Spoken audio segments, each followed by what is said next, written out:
Hi everyone, আজ আমি অনেক দিন পর ভিডিও বানাচ্ছি আর অনেক দিন পর আমি দিদির বাড়িতেও যাচ্ছিলাম। কিছু বই দেওয়ার ছিল দিদিকে, তো সেই সুযোগে আমার দিদির বাড়ি যাওয়াও হয়ে গেল। তো জামাইবাবু এসেছিলো আমাকে পিক আপ করতে, আর রাস্তাতে আমরা দিদিকেও নিয়ে নিলাম। তো দিদি, আমি, জামাইবাবু আর ওর মেয়ে চারজন মিলে যাচ্ছিলাম। আর এই বাড়ি পৌঁছে ওর সাথে আমার একটু কিছু খেলাধুলা হলো, তারপরে আমি এই ভিডিও বানাচ্ছিলাম। ফুলের খুব সুন্দর লাগছিল ফুলগুলো, আর এই বাবুর কিছু খেলনা, এটা বেশ ভালো লাগছিল, এটা বেশ ভালো মানে সাউন্ডটা আর কি।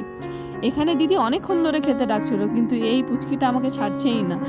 দিয়ে আমরা খেতে গেলাম।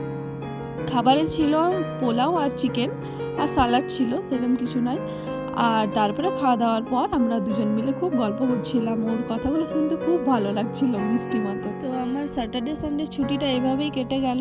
আর ভিডিওটা কেমন হয়েছে অবশ্যই জানিও। আর টাটা, বাই বাই, কমেন্টে জানিয়ে দিও।